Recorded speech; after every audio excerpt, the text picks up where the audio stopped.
Are you drifting between careers, unsure of your next move? Perhaps you should become the Pope.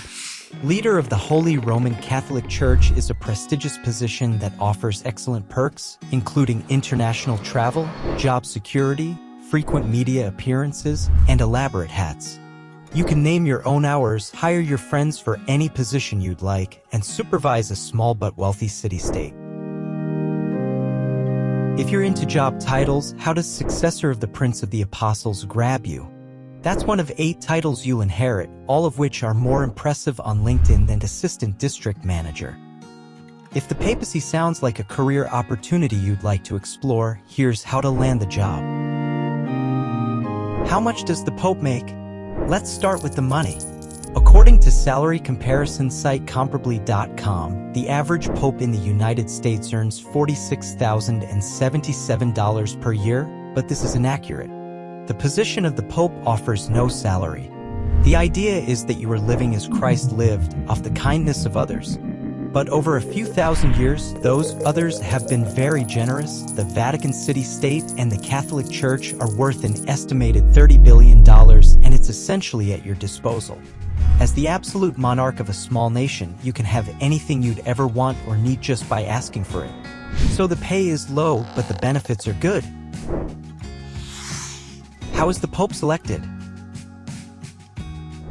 When it is time for a new Pope to be chosen, the Church doesn't post on Indeed.com.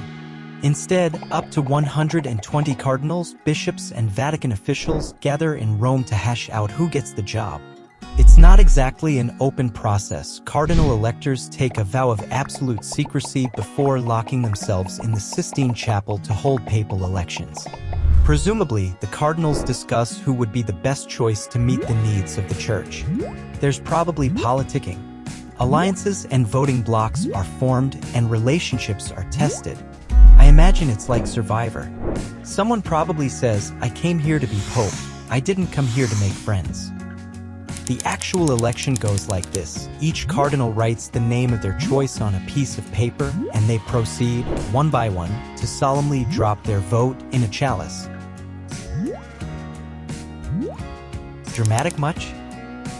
Anyway, the votes are counted, and if no one receives a 2/3 majority, the votes are burned in a special furnace along with chemicals that produce black smoke. That way everyone outside the chapel knows that the cardinals are still jawing.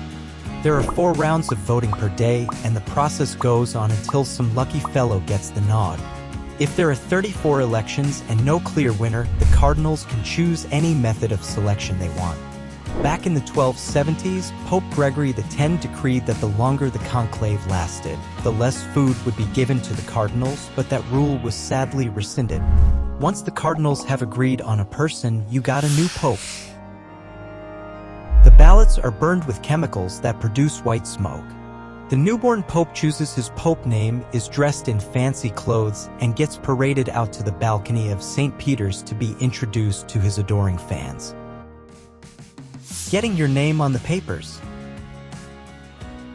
To become Pope, you must be a member of the Roman Catholic Church, and you must be a man. We don't want no women mucking around with our universal church after all.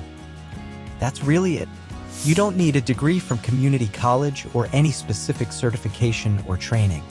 You can come from any background and be from any part of the world. You don't have to be a cardinal or even a priest. All you have to do is get your name on those papers, but that's the tricky part. As you might expect from the upper echelon of a world religion, the job of Pope tends to go to an insider. Since 1379, every Pope has been selected from among the College of Cardinals casting the votes.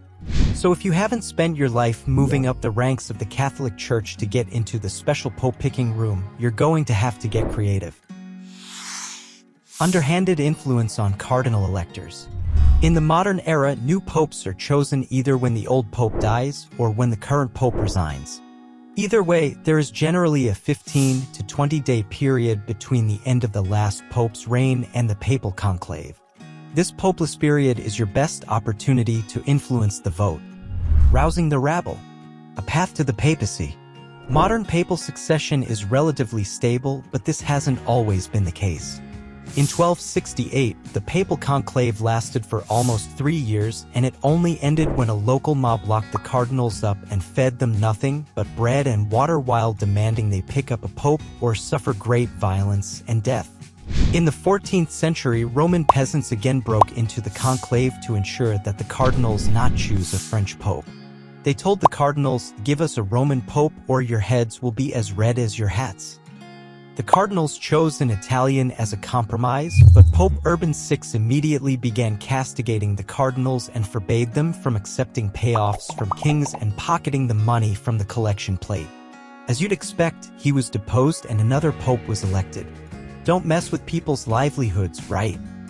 But Urban VI still called himself pope, so for a while, there were 2 popes, or a pope and an anti-pope, if you prefer. Then, in 1409, the French and Roman cardinals elected another pope to clean up the mess. Neither of the 2 existing popes stepped down, so there were 3 popes. Heavy is the head that wears the gigantic pope hat. When you become pope, you will immediately become among the most famous people in the world, but it's a strange kind of fame. You get driven around in really amazing custom cars, fly around in a private jet, throngs of people come out just to hear you talk about how awesome God is, and you even command a small army of 110 soldiers. The modern job of pope offers neither the carefree life of a hedonistic rock star pope like John XIII, who gave land to his mistress, murdered his enemies, and was killed by a man who caught him in bed with his wife. But you aren't living a quiet life of spiritual contemplation and teaching either. You're in charge of an entire city-state, so there's a lot of administration, paperwork, and tough decisions. Remember, aspiring to become pope isn't about personal ambition but about serving the church and its followers. It's a role of immense responsibility, requiring humility, wisdom, and deep faith. Thanks for joining us on this intriguing journey. If you found this video insightful, don't forget to like, share, and subscribe for more content. Until next time, may you walk your path with faith and purpose. Take care.